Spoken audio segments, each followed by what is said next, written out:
Hello everyone.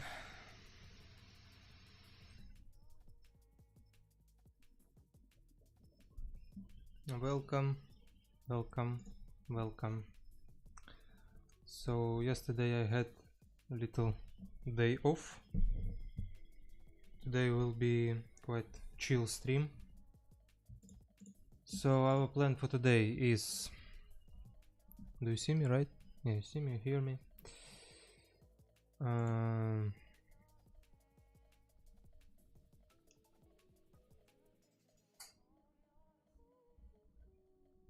Composition tutorial by Blender Guru.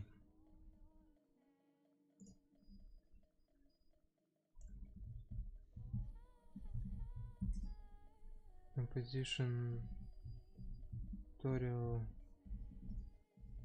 Blender Guru. And after this we'll see. Imagine purchasing a book and opening it only to find the pages were out of order, the text was in hard to read places. 8 years ago, 2014. Very fresh tutorial. And the story rambled on in no particular direction. Well, that's exactly the same as a badly composed image. Composition, everybody's heard of it? What is it? Composition is about arranging elements in a scene in a pleasing and easy to read manner. When done correctly, it guides the viewer to what's important and is overall resulting in a more pleasing and aesthetic looking image. In fact, I'd go so far as to say that composition is one of the most important things that you could learn as a CG artist. And yet surprisingly, almost nobody is talking about it. If you go online, you'll find 101 tutorials on how to model a car, but almost none on how to actually present. Look at this 8 years old YouTube look. that car. Which is why I'm making this video, a CG artist guide to understanding composition once and for all. By the end of this video, you'll have learned how to correctly position the elements of your scene to make an image that's visually attractive and wows your audience. Composition can best be broken down into 3 stages, which we'll address throughout this video. First, the focal element, the structure, and last, the balance. So let's start with the first one, the focal element. The focal element is something that the viewer is drawn to immediately upon seeing the image. Now, I love this one because personally, if I find an image which I would consider to be badly composed, generally the biggest culprit is that it's lacking a focal element or there is too many focal elements. Focal elements are so vital to a scene because without it, the viewer is left bouncing around the image, wondering what on earth the whole point of it is. Case in point, this image I made here a few years ago. You look at this and you go, great, a brick wall. Thrilling. Now what? What are we supposed to focus on? The door? Is that what's interesting? That's the only, I guess, thing that stands out here. I mean, there's nothing here. Nothing. It's just a brick wall. And so you end up reaching for that close button as quickly as you can because it's a waste of time. There's nothing here other than it's a brick wall. So all that time I put into texturing and the lighting and the glare and getting the perspective and all that stuff was a complete waste of time because I didn't bother to put a focal element in. This image, something like this, is likely to get closed within seconds by the majority of people that have a look at it. And for a right reason. If you had, on the other hand, if you had like a little guy, let's see here, we had a little guy and he was like standing here and he's like got his arms folded. Because he's from the hood, you know? And he was there with his little hoodie on or whatever in the background. That would be a focal element. That would be something that would get your attention. But as it is, there's nothing there, so it's just bland and boring. In a more direct example, let's have a look at 4 chairs. Now, I would have no idea which chair you're looking at right now because they're all exactly identical. There's no reason you should be focusing on any particular one. So, an image like this is likely to get rejected by your brain. That sounds really stupid, but no, it really is. Like, it's just, there's no point to it. So you just like turn your head, away you go. However, if you were to make something that stands out, it completely changes the dynamic of the scene. So, this is just a really simple example of adding saturation to it, but this is really what it's all about in your scene, is making something which stands out from the rest of the scene.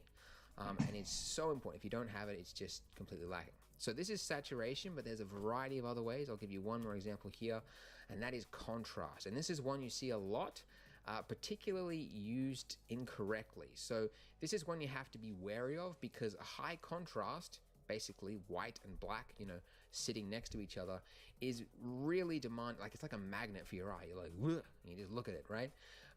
You have to be wary of it because, if, for example, you have an interior shot of a lounge room and then you have a window at the end of the scene with bright white light coming in, well, the window is got the most contrast in the entire scene. So your eyes are going to be drawn to the window, when in actual fact, you wanted people to look at the couch. So you have to be wary of contrast, which is incorrectly used in your scene, because that can become the focal element even though you didn't want it to. So there's a few examples here. I'll just give you all of them here. So high contrast, we've covered. Saturation. There's also camera focus, which is the actual, whatever the camera is focused on. The rest of it's blurry. That's also going to help. Motion. So if the rest of the scene is static and then you've got something which is leaping through it, that's definitely going to bring some attention. Faces or figures. So human figures or a human face, you're going to be drawn to that. And then you've got some influencers, things you can actually add to a scene to draw focus to it, such as guiding lines, which we'll talk about in a sec, framing, such as a vignette or a natural frame, and geometry, so shapes like rectangles, triangles, circles, things like that. Your eyes are drawn to geometric shapes as well.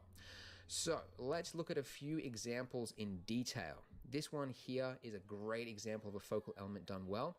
You can see your eye is drawn to her face, not only because it's a face, humans are good at recognizing and automatically focusing on faces, but there's also some really subliminal methods used here to make sure your attention is focused on the face. So one, yeah, it's a face. Two, the lips of her are red, and red is that's the only place that red is used in the entire image, so that's saturation. You've also got heavy contrast against her cheek there, against the dark background, so you've got extra lighting there, making sure the focus is on there. And as well as that, something which you might not have noticed is some subliminal guiding lines. So this is something that photographers look for a lot, but as CG artists, we have ultimate control, so we should be making use of this more.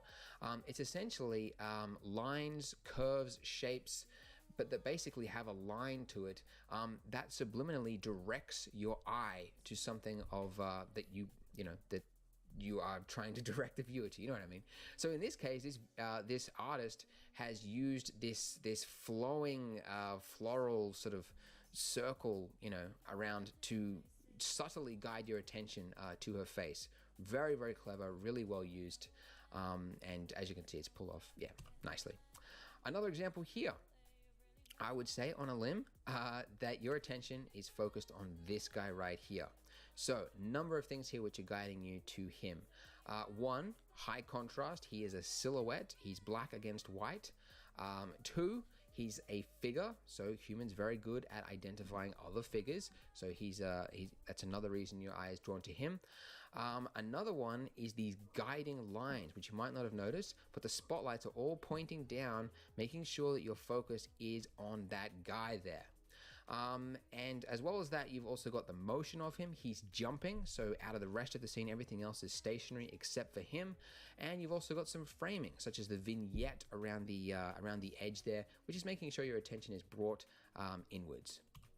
Here's another very different example of a chameleon. So this one, the focus is of course on his face, and not just because it's his face, that's not just why you're looking at it. It's also got some sharp contrast, particularly against its nose and the background. It's also making use of guiding lines. So instead of, like the tail just flinging off to the side, leading the viewer off the page, which you never want to do, you want to keep them inside the frame. So it's wrapping around in this sort of circular fashion. It's also got the pole, which is pointing down directly into the face. And above all else, though, it's making really good use of camera focus.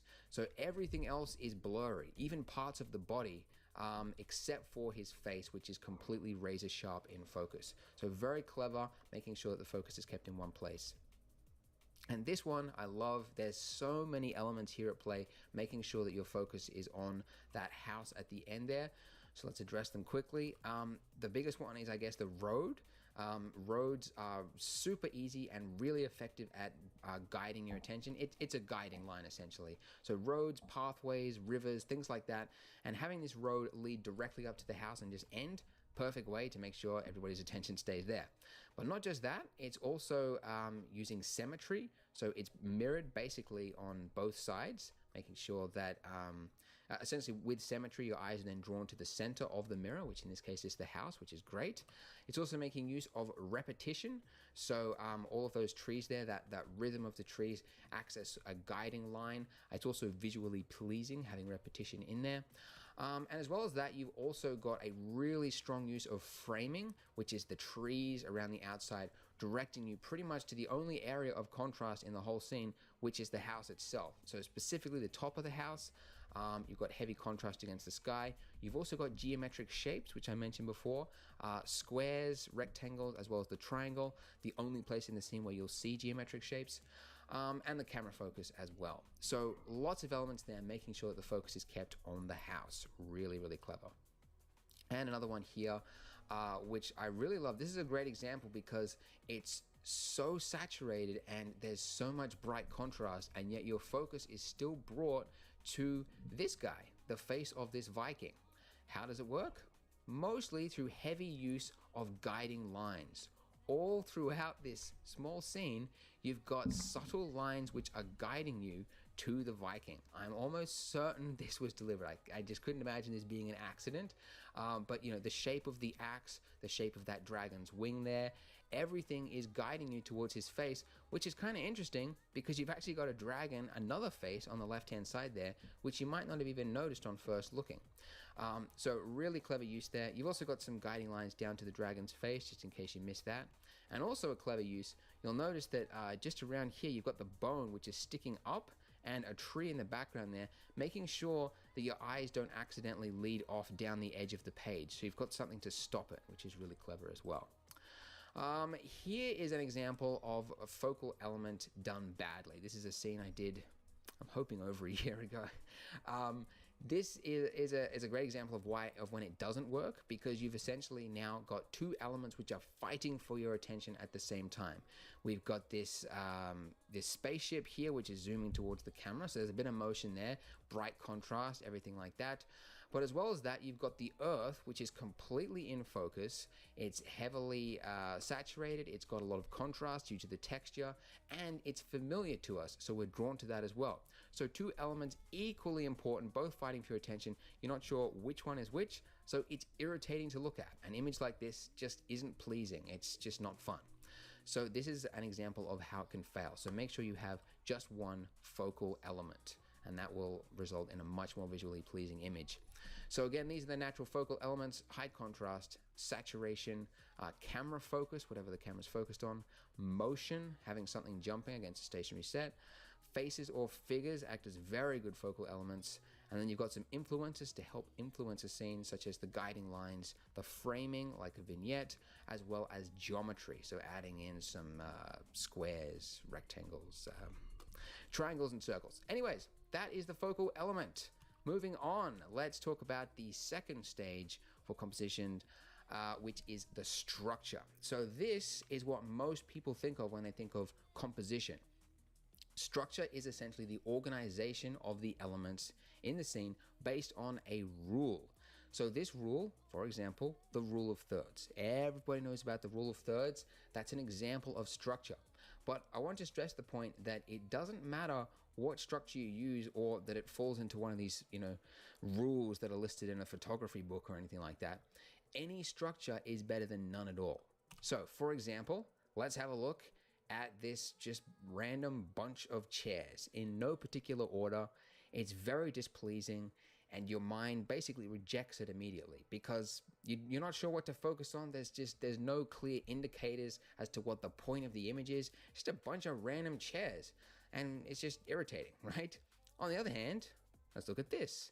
Now, this doesn't fit into any one of, good photography principles, but you'll agree that it's much more pleasing than this. This is anarchy, chaos. There's no order.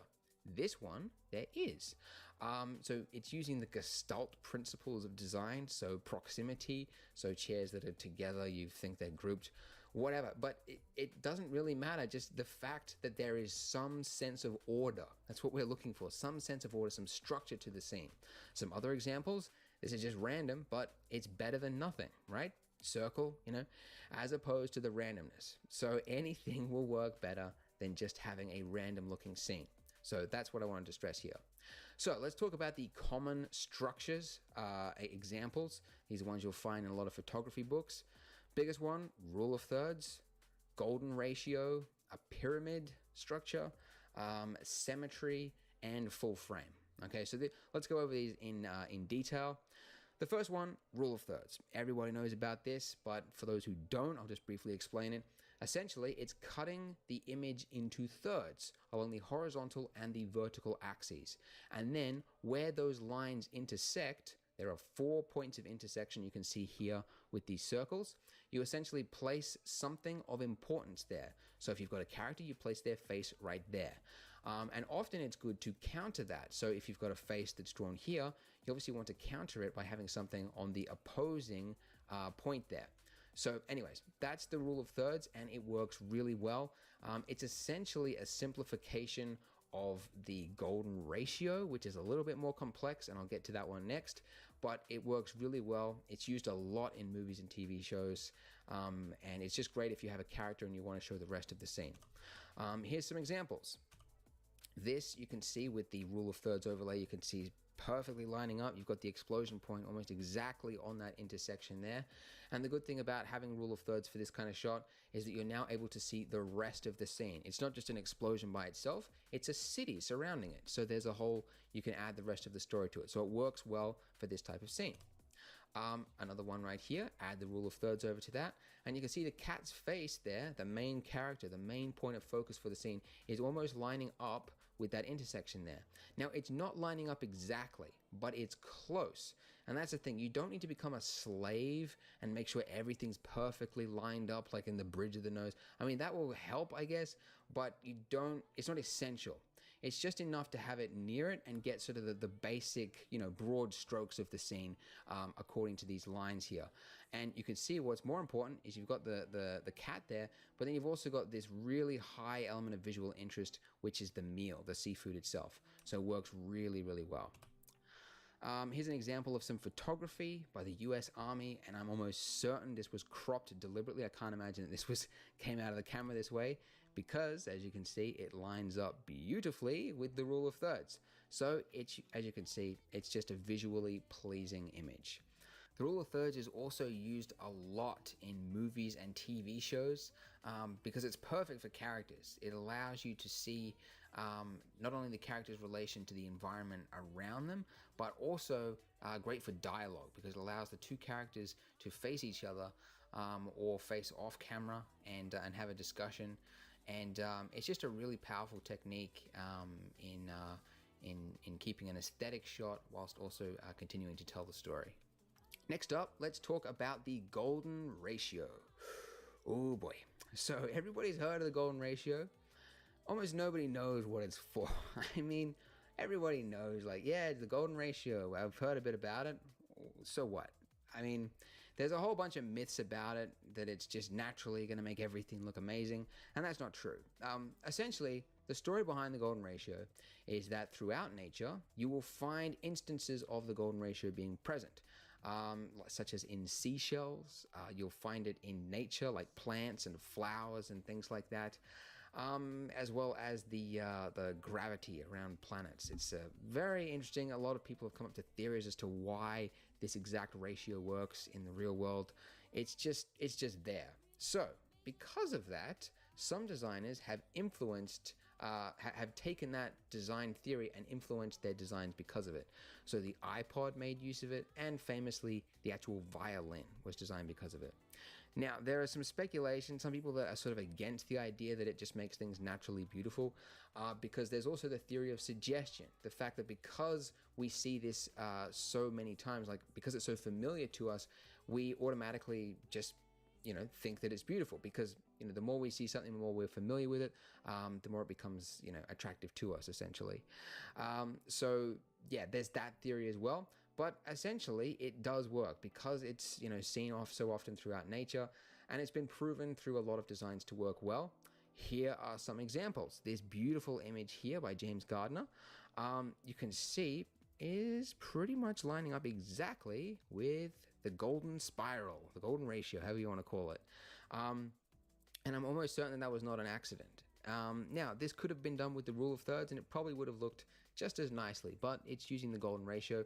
And yeah, it's looking really, it obviously has a really striking result, and you can see the other jellyfish sort of wrap around the spiral as well. Creates a great result. And here's another example here. At first I thought this one was using the rule of thirds, but put the golden ratio over it, and you can see that it lines up pretty much spot on with that. So the main focal point is, of course, that jet which is flying out from the camera. And you can see that towards the top here, specifically where this building is, you can see this wraps around almost exactly with that spiral there, which leads me to believe that this was fairly deliberate. And it creates a very nice, pleasing looking image. So yeah, so that's essentially the golden ratio. But I do want to stress, don't start implementing the golden ratio thinking that it's just naturally going to make your scene look amazing, because believe me, there are countless designs online of people thinking that, using the golden ratio, and it just looking terrible. So it's just not an end-all be-all, but if your design allows for something like that and you think it could work, give it a try and it might look pleasing. But anyways, it's a structure, one of many that you can use. Another one is the pyramid composition. This is one that not many people, I guess, talk about, but it's very effective, especially for things like characters. It allows you essentially to create a striking figure. So it's used a lot, for characters, and like in comic books, you'd have Superman standing above the camera and it getting smaller towards the top, making it look sort of like a towering looking appearance. So it works really well for single subjects such as characters, but it also works well, you can use it in wider scenes as well. It's a little bit more difficult, but it can come across there as well. And another one we'll talk about is symmetry. So this is mirroring something along the horizontal or vertical axes. Very simple, easy to come across. You'll see this a lot in architecture, particularly for buildings such as mosques, churches, and government buildings, because having symmetry results in what looks like a powerful, important, as well as a calming looking building. So that's what symmetry does, and that's why it's used so much for churches, mosques, and parliament buildings. So that's an example here, the Taj Mahal, obviously mirrored along the left and right. I tried to use it here for a spaceship scene. I'm not sure if that works. Trying to make it look calming. And then we've got one here going vertically. So this works really well for reflections, and it creates a really striking, pleasing looking image. And finally, the last one is full frame. This one is almost so basic, you almost don't need an explanation for it. You have a single subject, just zoom in right on that subject. You can leave a bit of space around it, or you can just have it zoomed in like that. That's called full frame. No other composition or element, because it's just one single thing. You don't need to confuse things by putting rule of thirds or any of that stuff in there. It's just full frame. That's it. All right, so that is structure, having a deliberate organization of elements. Any structure, doesn't matter which, just provided there is, something that the viewer can, orient themselves to. Rule of thirds, golden ratio, pyramid, symmetry, full frame. Those are 5 you can try out. If you're just starting out, I'd recommend rule of thirds, because that's really one that is just tried, true, proven, works really well. So give that a go. Last of all, we'll talk about the balance. The balance of the image is all about ensuring that the visual weight of the image is evenly displaced, making sure that you don't have something that's so heavy on the left-hand side or up top or whatever. So, as an example, this is a very unbalanced scene, okay? We've got this, very dark contrasted chair on the right-hand side there, and nothing on the left-hand side. So if this image had weight to it, and it was, sitting on a scale, it would be leaning to the right-hand side. So just like a real, where real weight is involved, if you can imagine that there's a line down the center here, it's essentially like that becomes the fulcrum. So you need to have something to balance that out. And the smaller it is, then the further you pull it out to. But in any case, we've now just got one giant object here on the right-hand side, way too heavy, and nothing on the left-hand side. So you wouldn't want to have this sort of orientation in your image, but if you did, you need to balance it by putting something like a little chair on the left-hand side there, and now that becomes a balanced composition. You wouldn't do that though, you just focus entirely on the chair and crop it right down. But if you were to go with this exact, proportions, this is what you'd have to do. So that's essentially balance in a nutshell. It's ensuring that the weight is balanced. So visual weight, when we talk about visual weight, we're essentially talking about the things we mentioned with the focal elements. So we've got size, high contrasting elements, the saturation, that adds more visual weight to things. Faces, that's a huge point of visual weight. It's just so striking, your eyes are like drawn to it, as well as figures, body figures as well. So all these things add lots of weight to an image, so you then need to balance that out. Here's an example of an unbalanced image. I completed this image a year or two ago, I think. I'm hoping it was longer, but it's unbalanced. Your attention is drawn right over here to this building where there's this bright light, so much bright contrast over here, as well as a figure which adds to it as well, and then not much on the right hand side. Now you might think, oh, we've got some things here, we've got some boxes and whatever, but it's not as bright. So a great way to check if it's balanced, just going based off the values of light in your image, is to turn up the contrast. And when you do that, you can see that it's you've got this big bright patch on the left-hand side there. And if you also turn up the blurriness value, you can see very clearly that it's very, very, very unbalanced. So this is essentially what's called the squint test. If you squint your eyes, you essentially get this result. And you can try that with any image.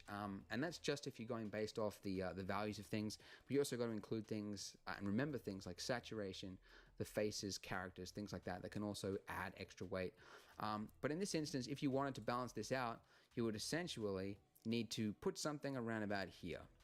Maybe I don't know, like a red engine or an extra lamp or something like that to counter that extremely bright weight over there. And that would essentially do the trick. So that's what is needed. All right, here's a better example, a more recent one, thank goodness. You've got this extremely bright crystal gem right in the foreground there in a very dark surrounding. Now this would be really bad generally. It's a really bad way to like completely unbalance a scene. But to counter that, in the background over here, we got old Jimmy Hiker standing in the cave entrance, and that alone, him as a silhouette against the sky background, as well as the fact that he's a figurine, adds a certain amount of weight to it as well. So much weight that it counters against this brightness in the foreground there. So without him there, this would be drastically unbalanced. But with him there, the fact that he's got so much weight as well, visually, it helps to balance that out. Hoping that makes sense. All right, another example here, we've got a really large, huge looking monster dude, which would, usually throw the image out of balance. But we have another character, a human girl, which has a lot of visual weight to it as well, which balances him out. As well as that, you've got a bright window up there against the moon, a lot of contrast there, which would make this scene a little bit unbalanced if it weren't for this lampshade down there. Now, this is a complex example, and if you're looking at this and thinking like, I don't know this, I can't figure this out, like this exact science of balancing this and that and luminance and contrast and saturation, don't worry about it. It's something that you will pick up as you go. So even though this might look confusing, like you don't understand all of this stuff just yet, the more you work with it, you'll automatically begin to start implementing this stuff in your scene. So you'll add a person, and then you'll go, all right, I need to add a little box over here to the right hand side. You'll just immediately instinctively start adding this stuff. So I just wanted to add that to soothe over any stress you might have over this. This is the best example I can think of for a balanced scene. Right here, we've got this obviously giant, demanding, scary looking robot with a huge bright light shining out of its camera or turret, whatever that is, which has got a lot of weight to it, heaps of weight. However, on the left hand side here, we've got a little boy. The fact that he's human, he's a figurine. As humans, we're instinctively, drawn to figurines. So he has a lot of weight as well. Even though he's not bright and contrasty as the robot is, he is a silhouette, so there's contrast there, and he's a clear figure. So he really acts as a really great balancing point for that giant robot there. As well as that, we've got this huge overpass over the top there, which would act to unbalance this if it weren't for this cleverly placed shadow across the ground there. So as you can see, a really deliberate and very clever way of balancing a really complex scene. And that is balance. So just to go over it again, the visual weight of an image includes the size of the object, the contrast of the object, saturation, if it's a face or a figure, that has even more visual weight. So all of those things have high visual weight, and that's something that you want to try to balance out throughout your scene. But that's it. That's the pyramid of composition. So to go over it again very briefly, it's a focal element, one clear element of interest in your image, absolutely necessary. If you're lacking that, it's a surefire way to basically destroy all of the effort that you went to in making the image in the first place. Number two, the structure, arranging the scene according to a rule, like the rule of thirds, the pyramid, various different ways. Just make sure it has some specific organization to it, and then balance, keeping the scene balanced as we just discussed. So that's it. I hope that helped to demystify the topic of composition for you. If you like the video, give it a thumbs up and click subscribe if you'd like to see more. If you're interested in seeing some more theory videos, I got this video here on the left on understanding lighting, and then I got this video here on the right on understanding colors. So that's it from me, guys. Thanks very much for watching. Bye.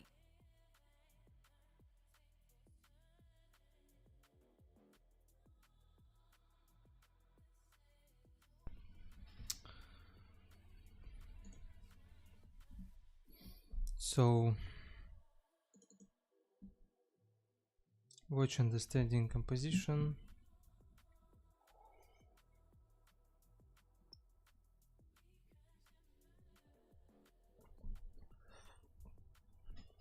Use your lighting and composition knowledge to create 5 variations of your anvil. So my anvil looks very bad. Very bad. So instead of making this 5 variation with the anvil, I wanna make next. This is the next one. Blah blah blah blah blah blah blah blah blah blah blah blah blah blah blah. So create something entirely new of your own choosing that's achievable within 2 days. Axe, hammer, lantern, etc. And with this object which I will create, I will make this 5 different composition things. Yeah, so this is our plan.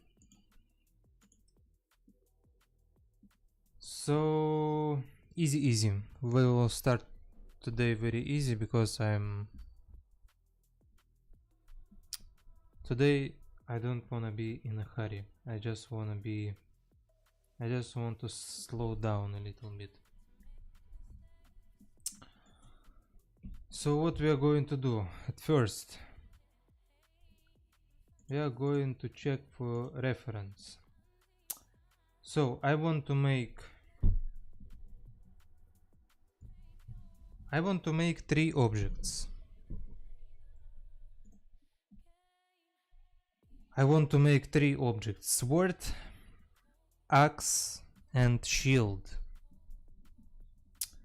This is what I want. So as always, we start with the references. What kind of sword do I want to create? It's not supposed to be very complex, but it's supposed to be good looking for me.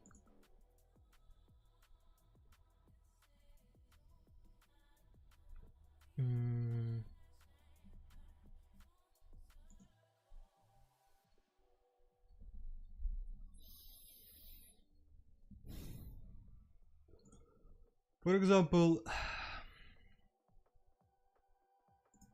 this one.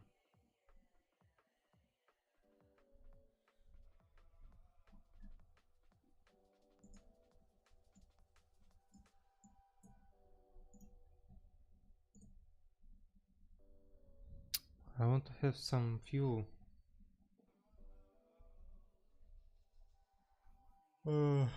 few references. Or maybe I will just use one picture. Maybe sometimes one picture is also enough. It's not so much details here, right? And we can a little bit improvise if we like.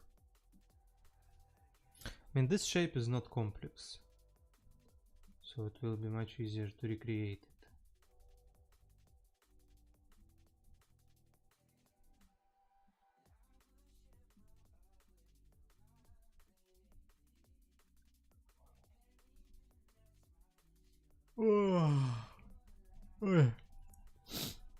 Today is very sleepy day.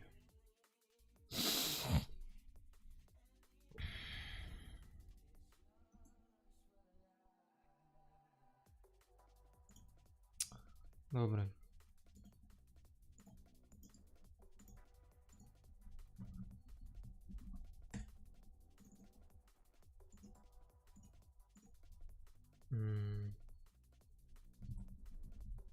Personal project.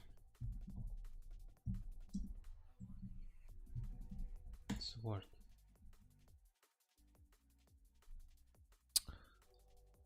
Just I need 2 minutes break. I'm sorry, guys.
I'm back.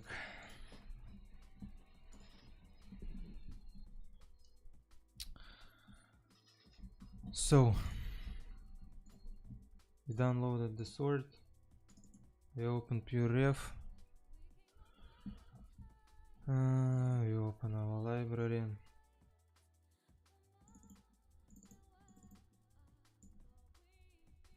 PIM,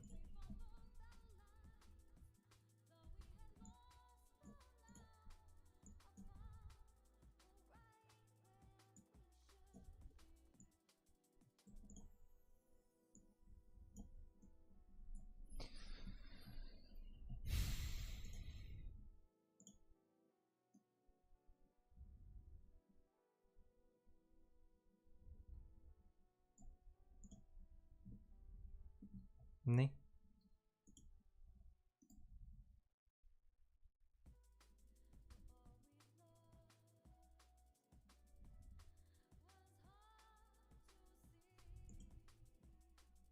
Control V. Ah, shit. Control V. Num num num num num. Num num num. Control Shift A.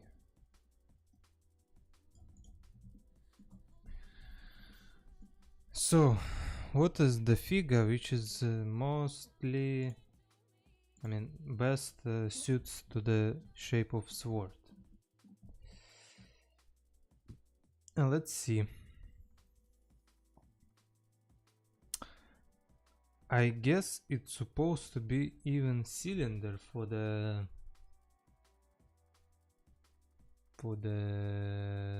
blade, but I'm not sure.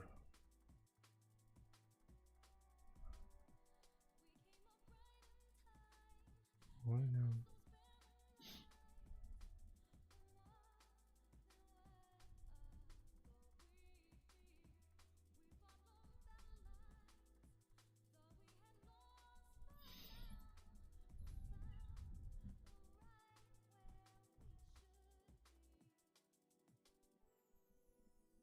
Not really sure, because if you use cylinder, sometimes it's quite hard to use subdivision on it, because in the different parts the amount of subdivisionness can be different, right? Right. Okay, let's start. If it will not go well, we will just change it, right? So we have a cylinder, lift it up.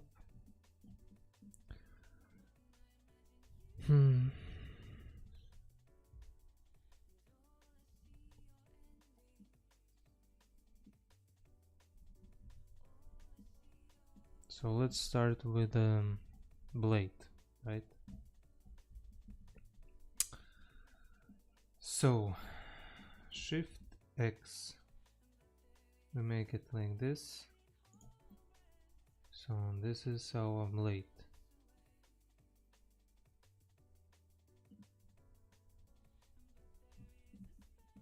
Already looks kinda like a blade, right? I think we can already cut it in half like this.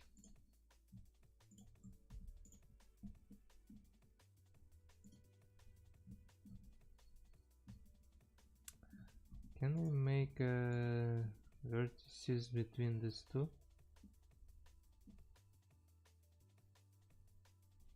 Add vertex, extrude vertex,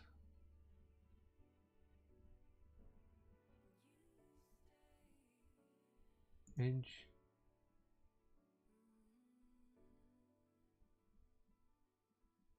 rotate, rotate edge,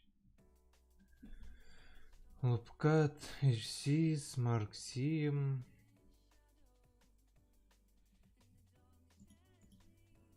vertex,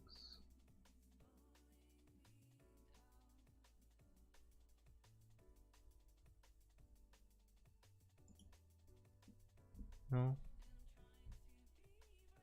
No. What if you just press F? No.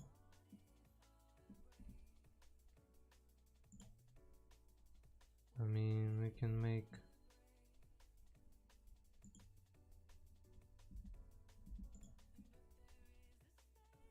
okay, now we create a vertex just with the Ctrl R in the vertex mode.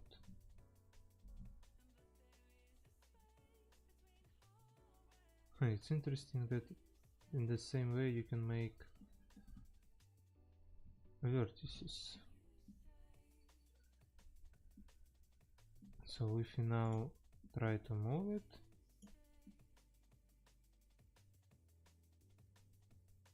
see, it's only on this side. So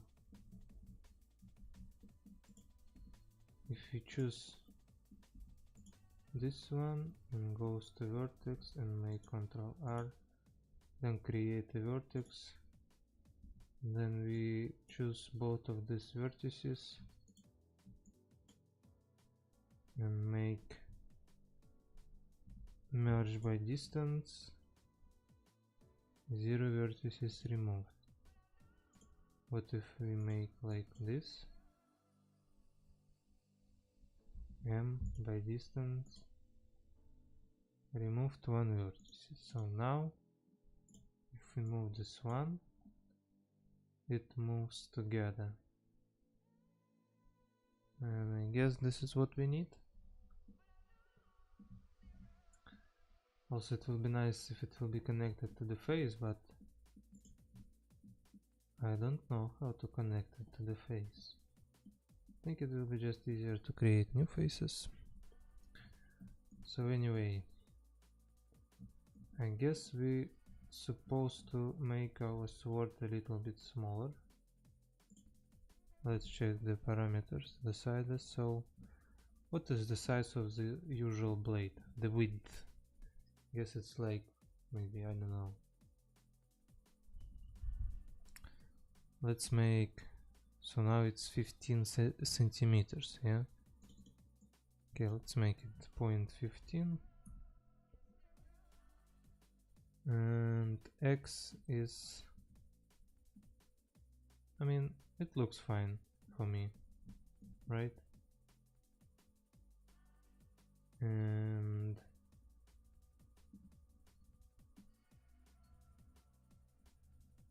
yeah, so we just scale it by z-axis like this and make it 1.6 meters, which is nice. 0.27. Yeah, looks nice. And after this we apply scale. Next,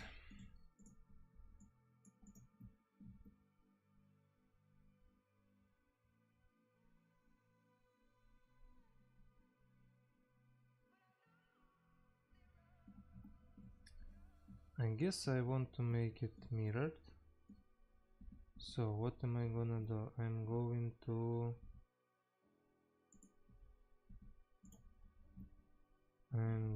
to copy this area to the bottom. Let's just do like this.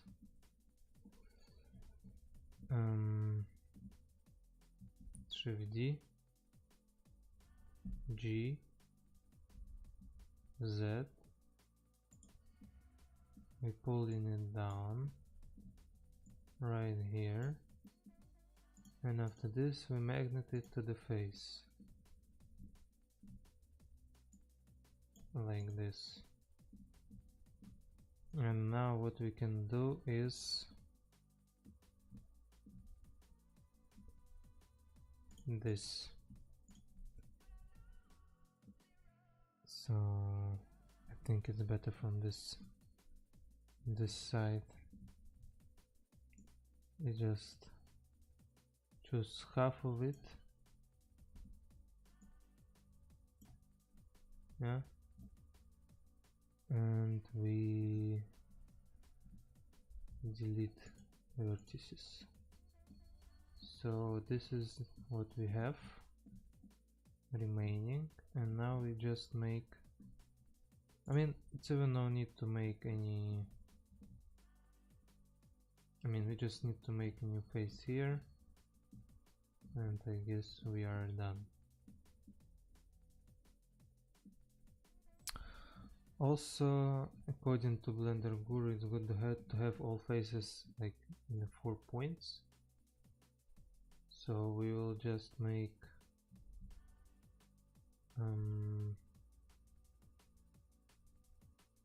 cuts. Choose K for the knife.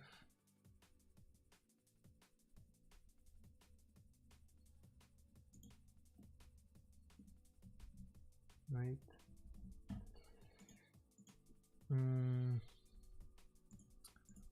Magnet to X. Take a knife. Press X.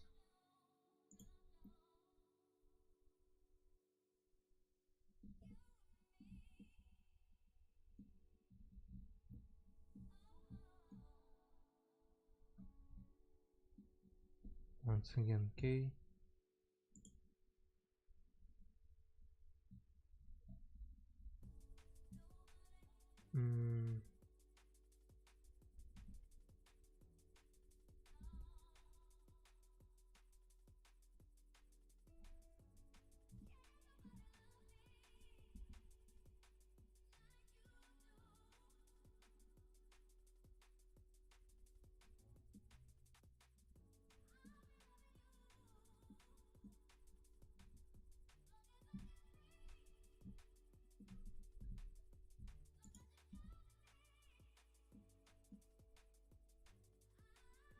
Why it cannot see this area? I guess because we have no faces here yet. Okay, let's try like this.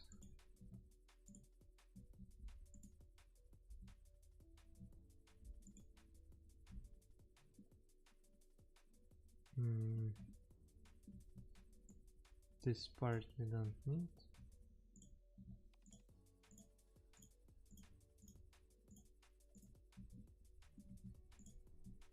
We press F. Same for this area. And we press F. Now we feel like to cut here. Yes, now we can do this. K, X, K, X, K, X, K, X. So it has to be a face, so the knife can detect the area. Okay, and I mean, no need, it's 4 points here, right? I guess it's no need, at least for now. Same for this area. K, X, K, X, KX, KX,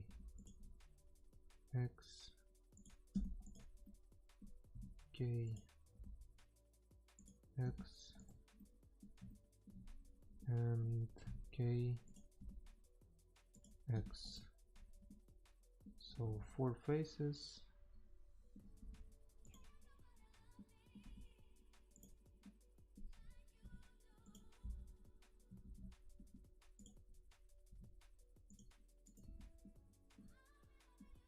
What the fuck is this? delete vertices.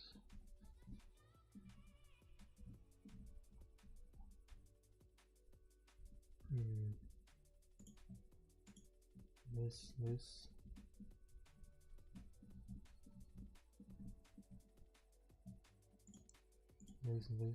F, this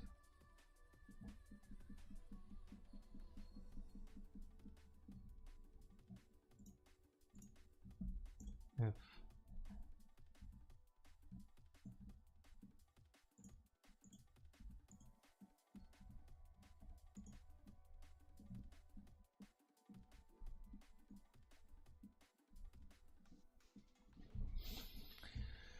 So now we have to make like this. Let's make 3. Let's go down. Let's select all this area. If we delete vertices, it will disappear.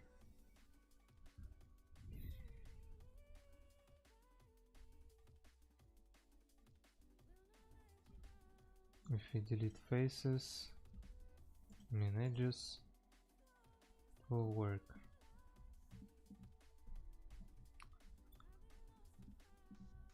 Now we copy all these edges.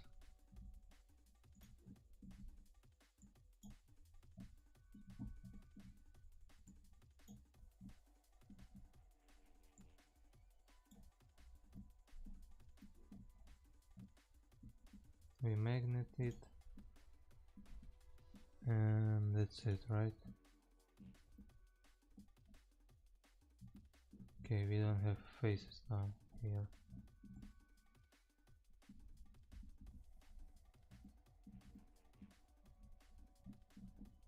Okay, let me just for now make like this.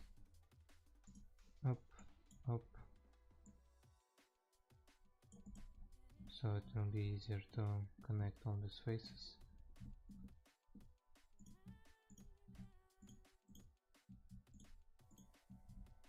F.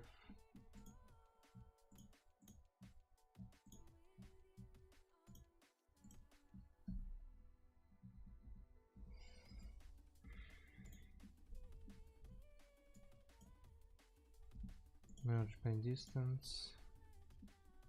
Now we can do faces. Up, up, up, up,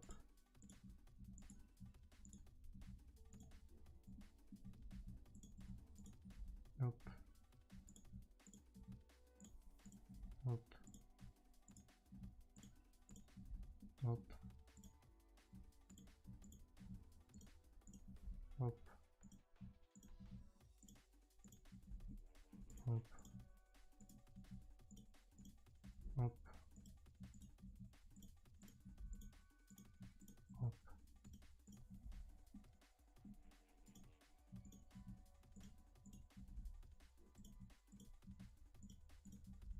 up, up. Okay, now we have our faces completed. What we are going to do now is we will take this frame, right? And we will add mirror modifier to it. Yeah, like this. And we will enable clipping. And now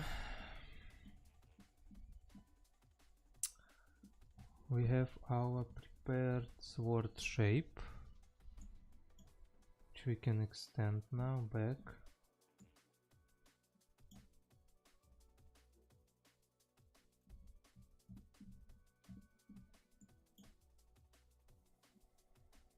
What the fuck?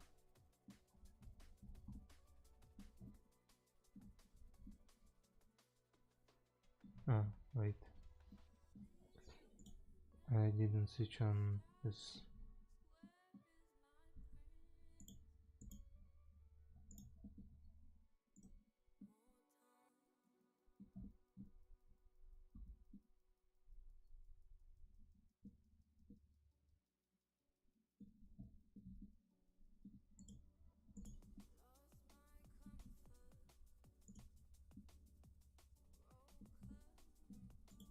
What's wrong with this face?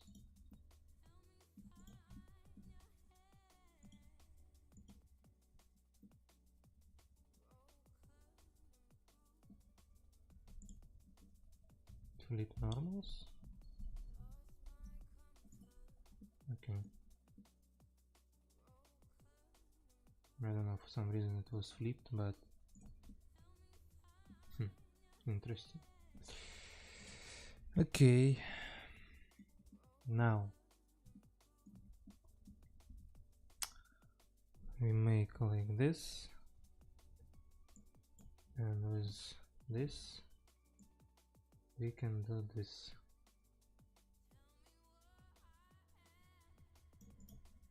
Alright. Alright.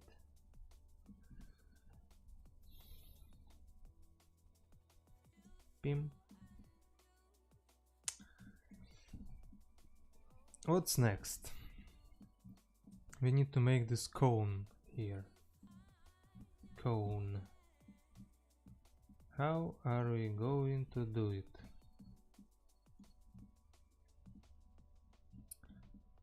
I think by means of the extrusion, but together with this one. So we switch off magnet. We are going up.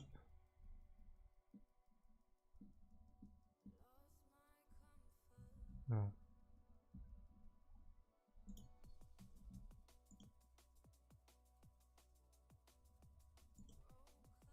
Why this one not work? Where is my proportional setting?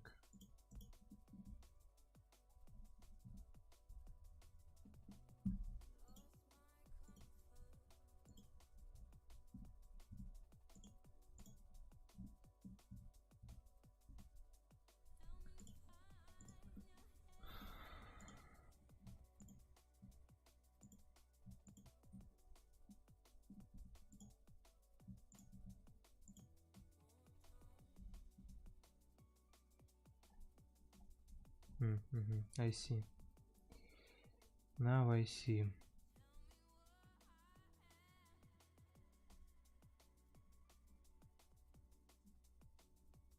Something like this, right?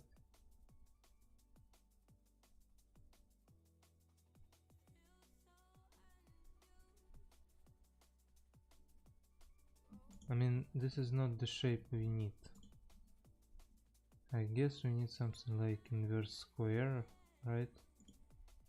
Let's try this one. The Z. Yeah, something like this.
I guess something like this will be enough. And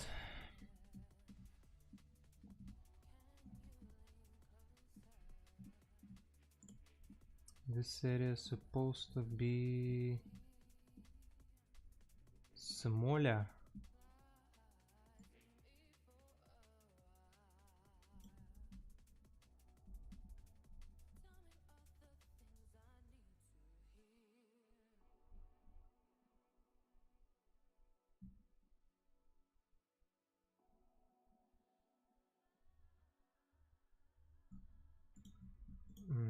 let's also make next. From here to here, Ctrl R. Wait, Ctrl R.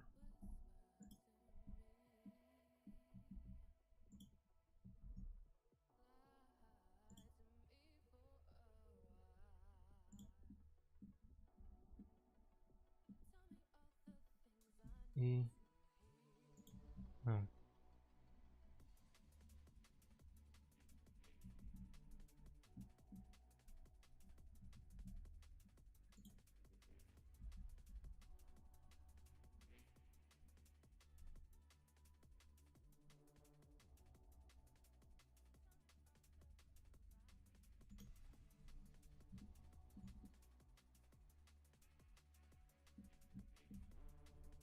Yeah, something like this. And now from this area I move this one here, yeah, and it's not affecting other areas.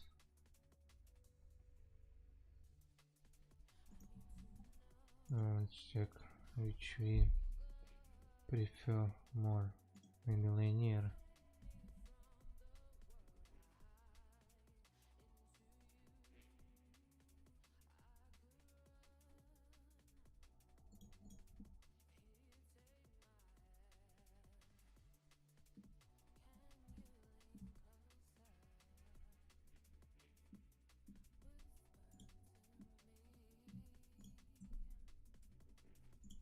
Okay, let's include this. Let's leave like this for now.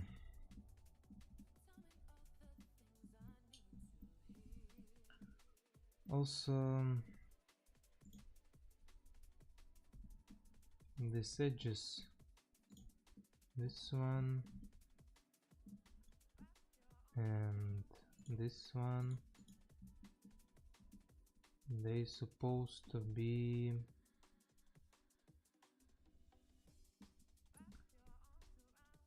sharper.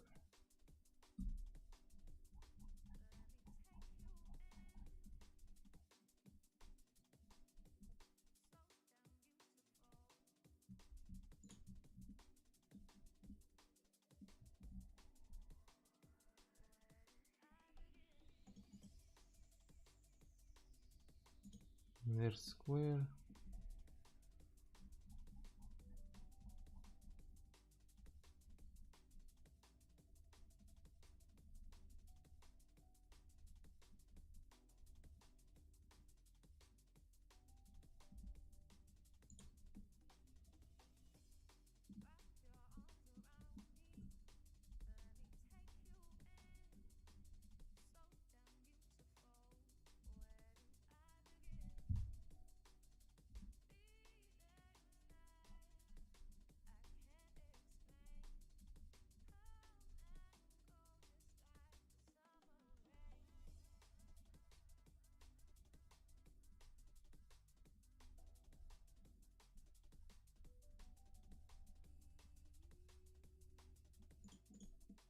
Something like this.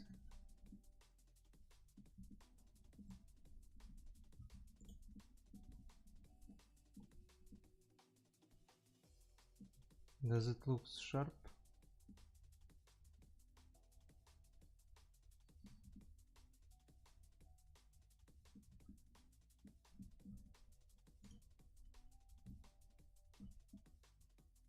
I mean, I guess so.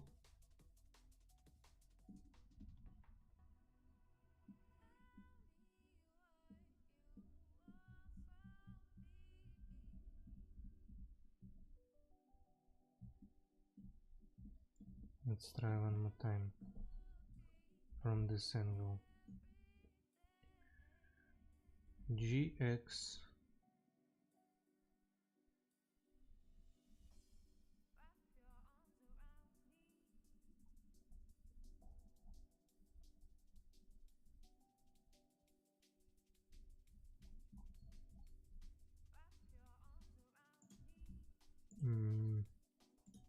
sharp.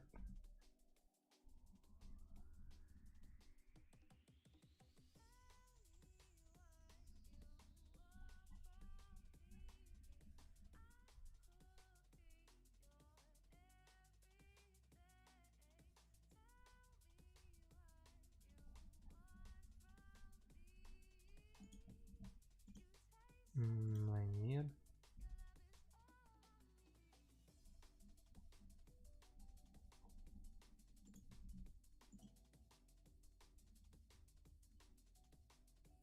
Smooth.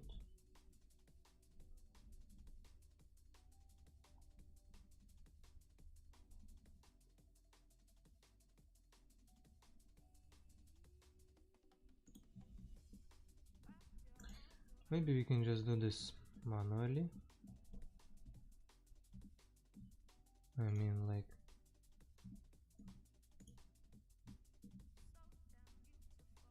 just move little by little.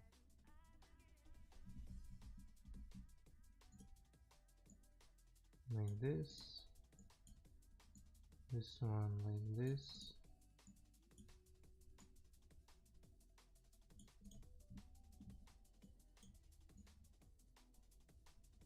Like this. So it will look really sharp.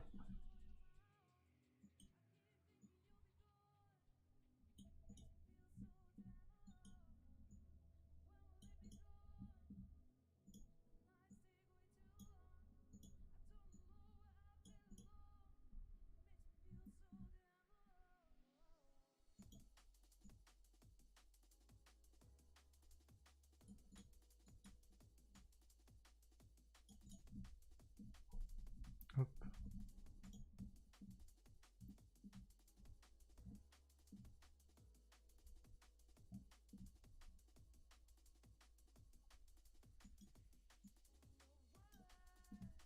Да ну, блять.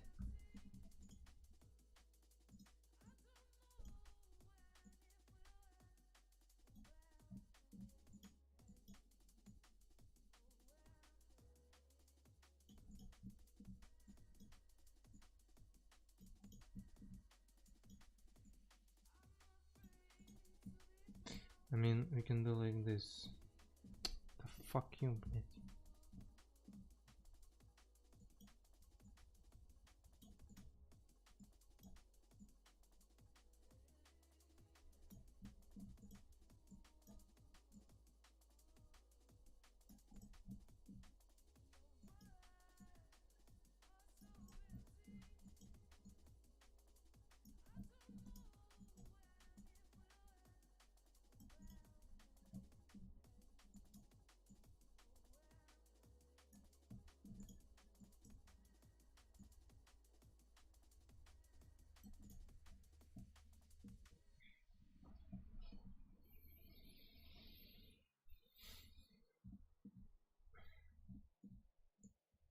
We select this.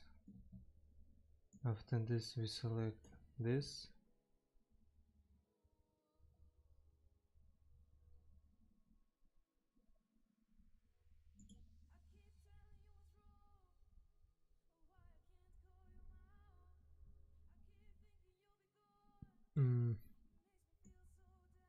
We select this.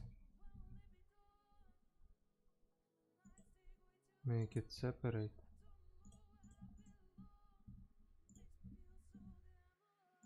We make like this. After this we choose this.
Apply location.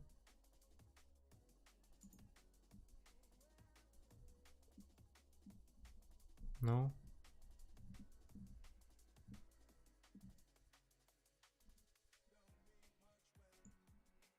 Okay.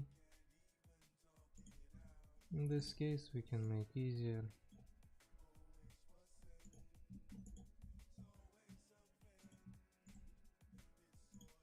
Object drawing.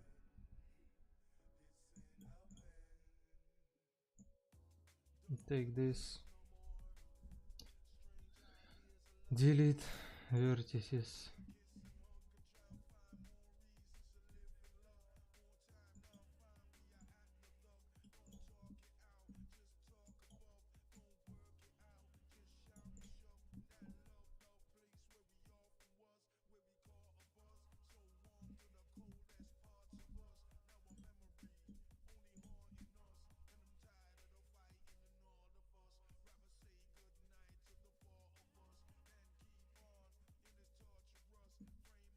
I guess it looks sharp enough.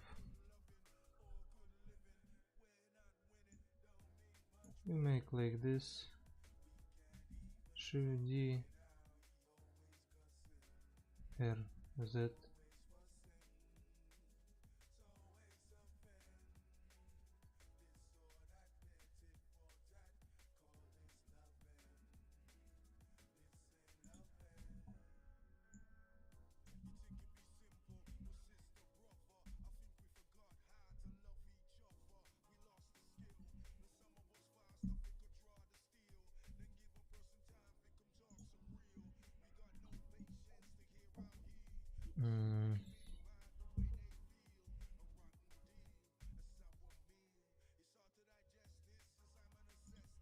Median point R.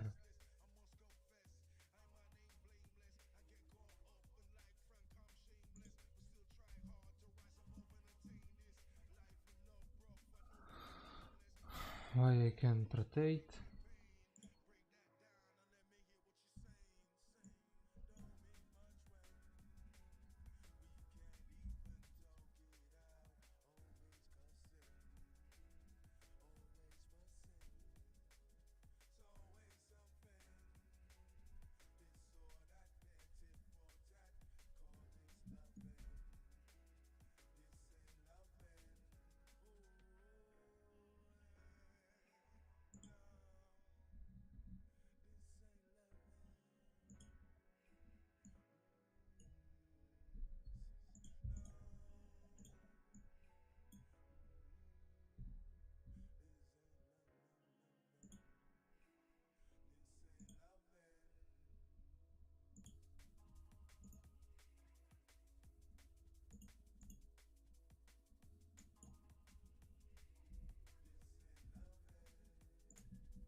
And it's not connected. Yeah.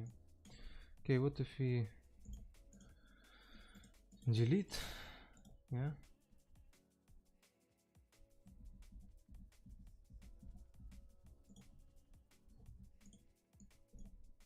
Delete.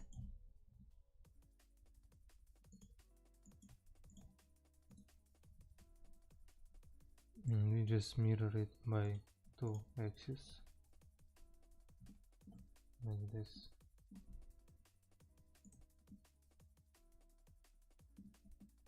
I think it's just easier.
Okay, it's quite sharp, I guess. So now we need to make this area here.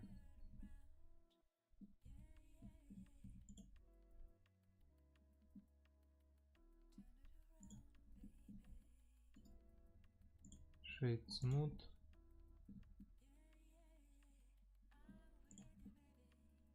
And let's add some subdivision to it.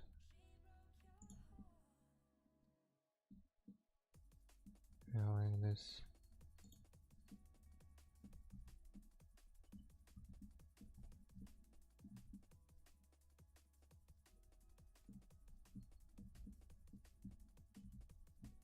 I guess we can also do like this.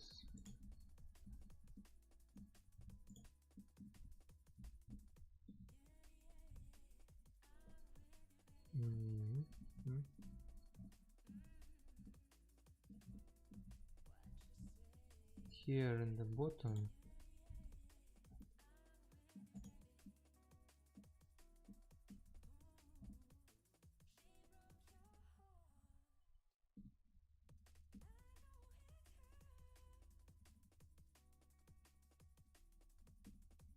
okay, why we don't have face here?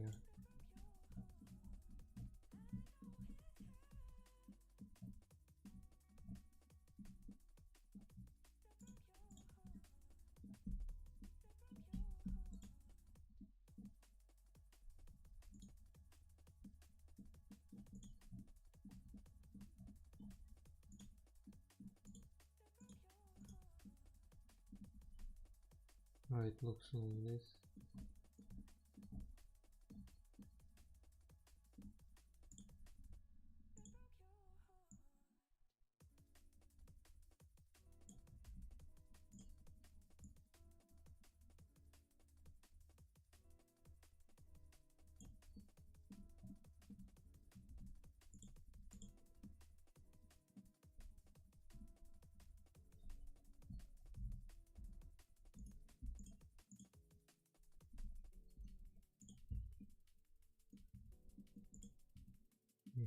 Okay. Normals view not flipped. Now we go to this edge, and from this perspective I just want to make it a little bit like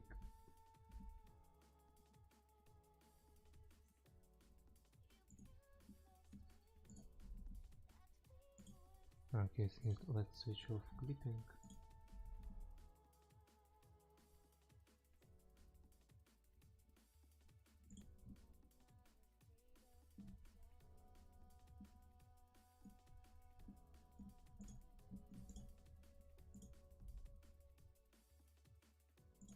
I just want to make it a little bit more fat at the bottom.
Yeah, something like this. And now we take this point,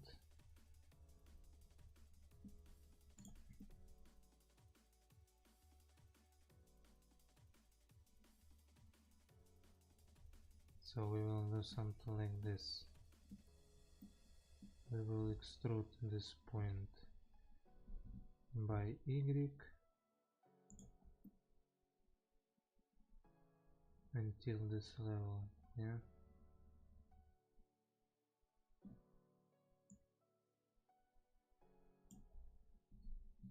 Control 7.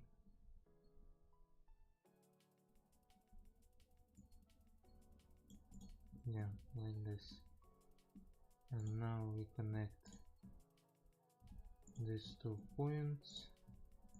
We create a face here.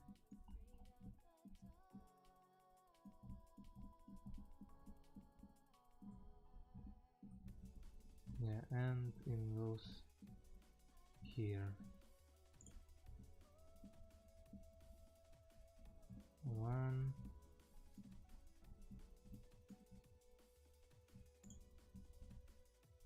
2,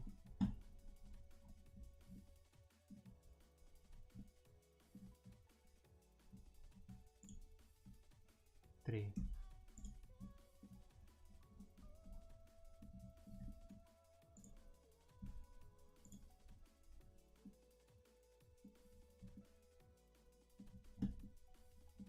Like this.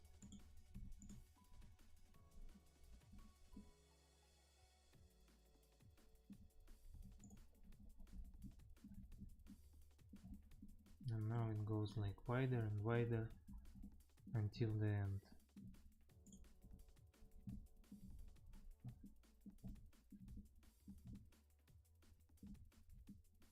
Until the end.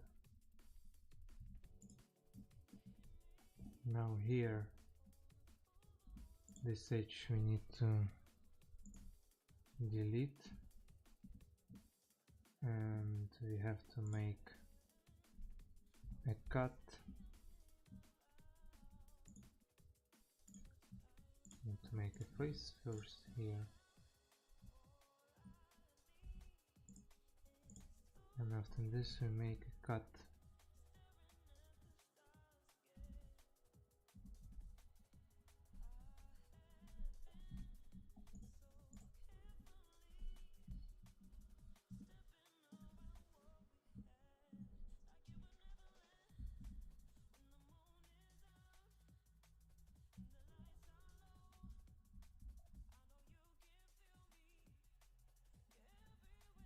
No.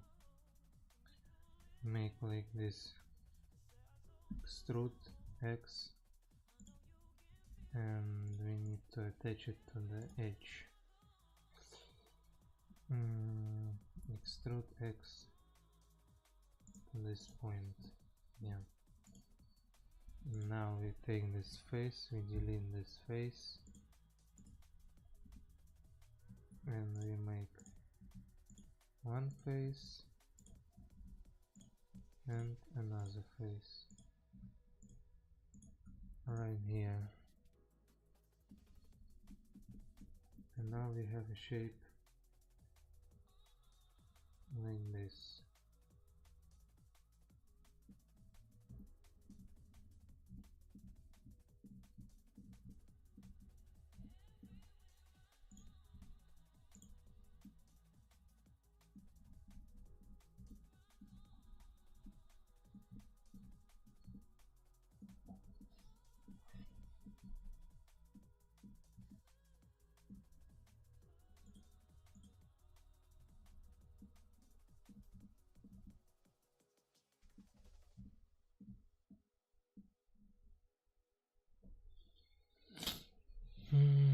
Okay, next what we are going to do is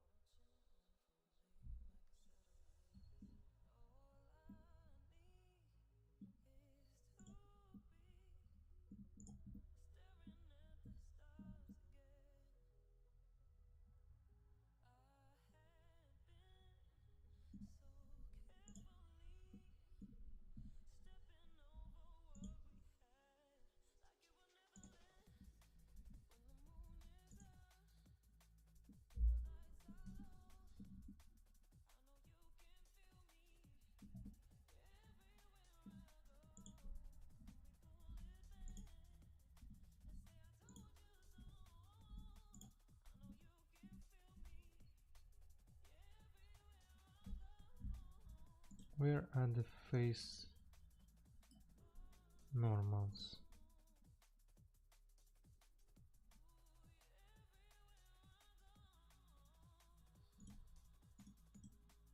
Oops.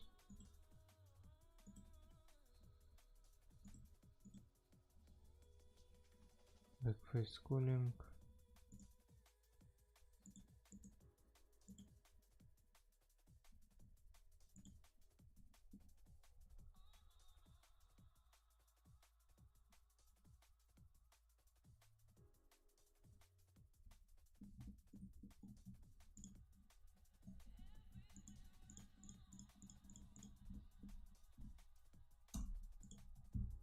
Alright, like this. Now it's correct.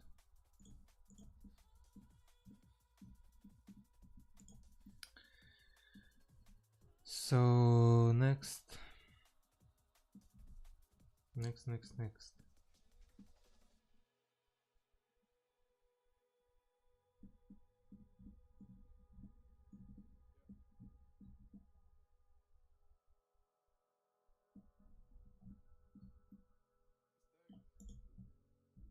we have to create a cylinder.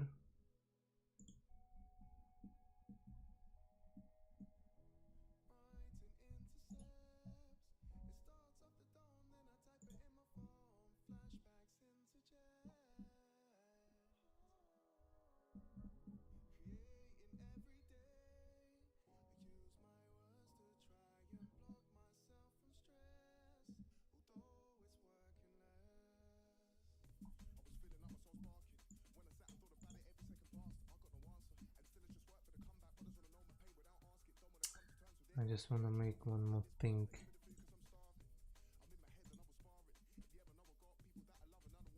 Seven.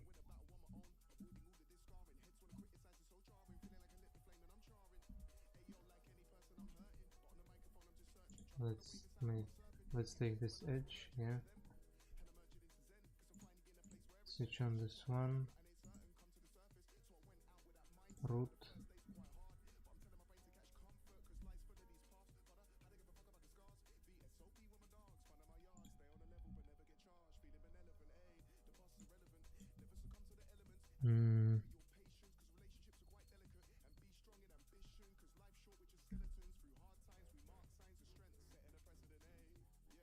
Why it's moving together?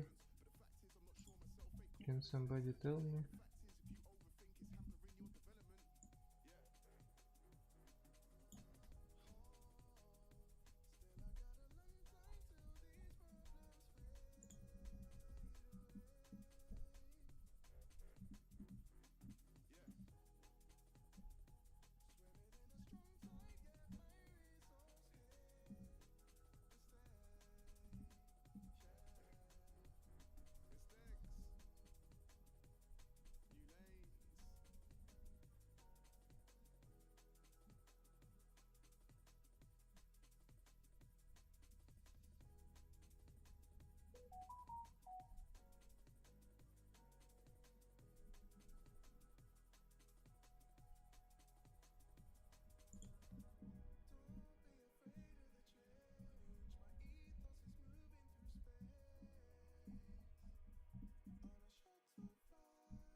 Yes, I guess it's supposed to be even like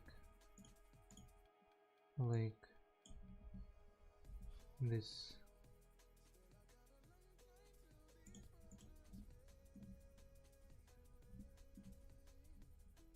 This line's not supposed to be like that. They're supposed to come directly.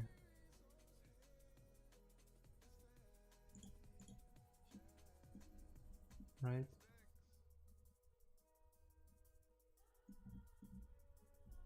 I guess so.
Mm. Mm. Mm.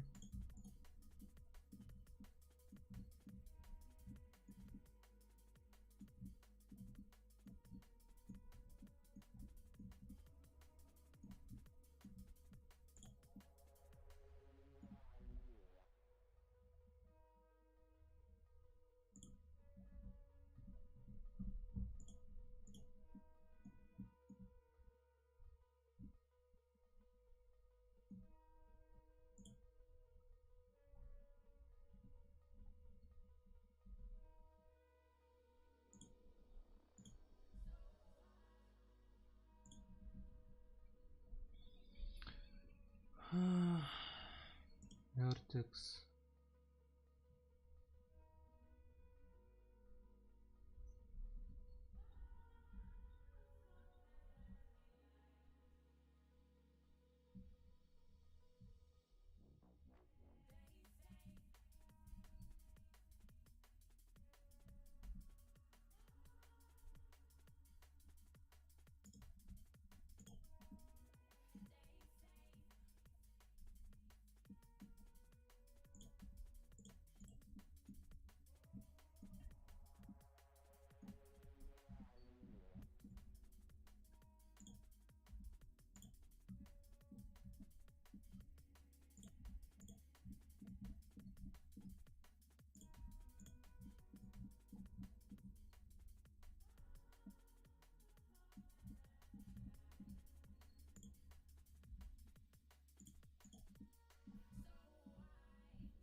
I don't know, is it looks nice or not?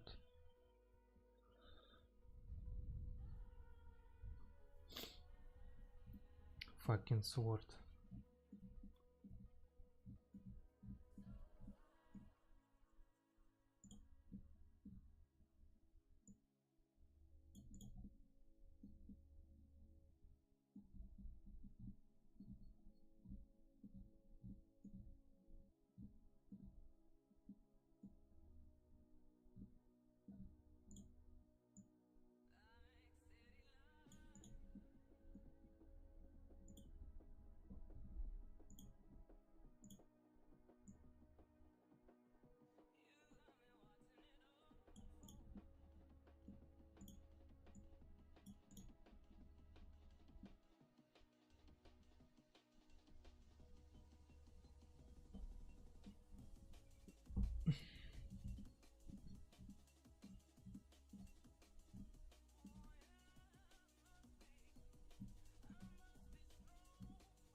Okay, let's try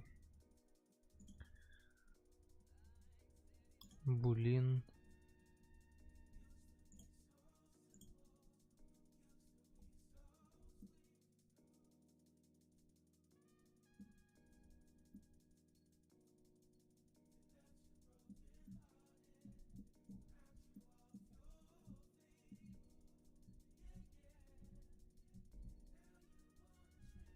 Um,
pim, pim.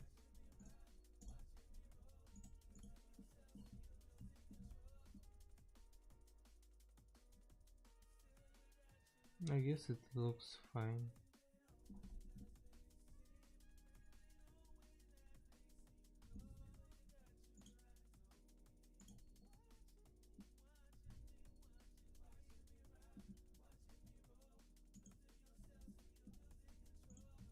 Okay.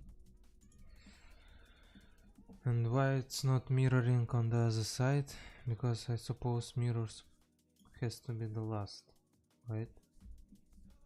No, the first. Why it's not mirroring this?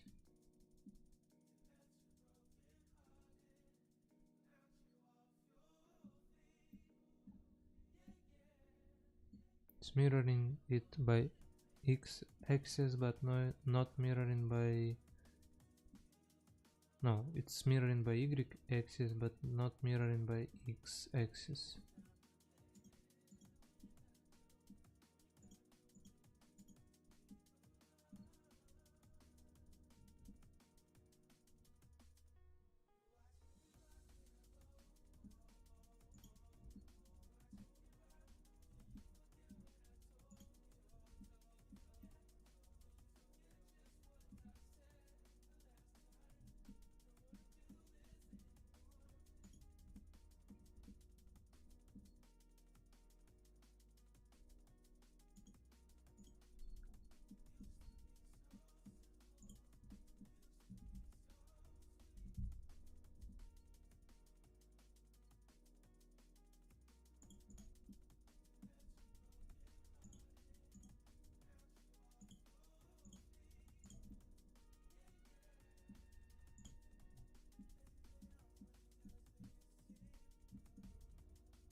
Okay.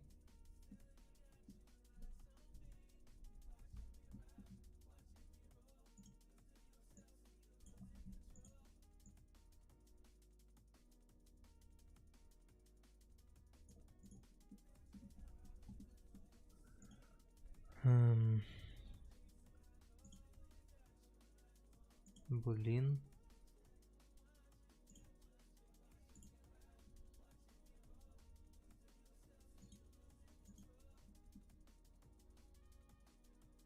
Okay, now it's working.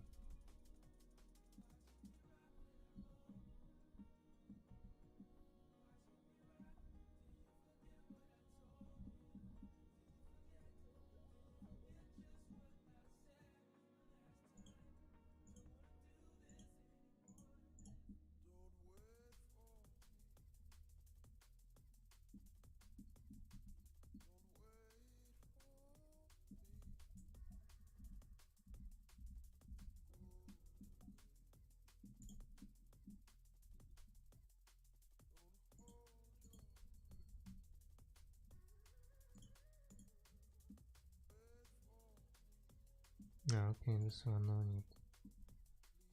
Or need.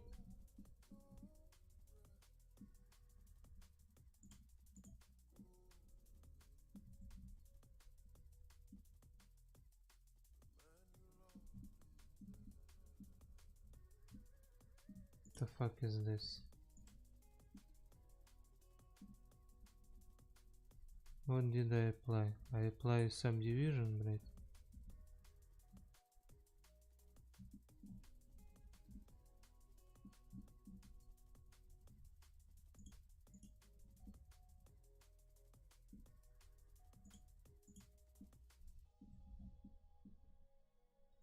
Cylinder 2.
I feel myself very dumb right now.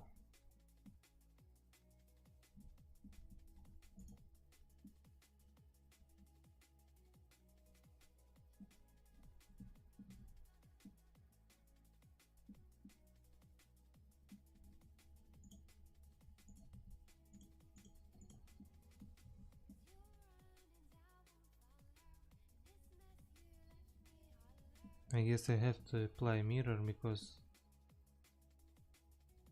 another way it will not work.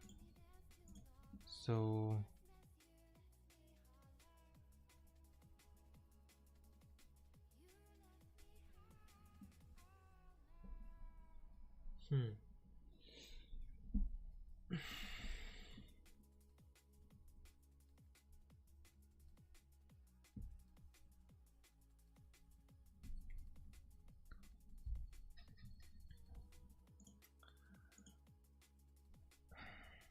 today is not my day.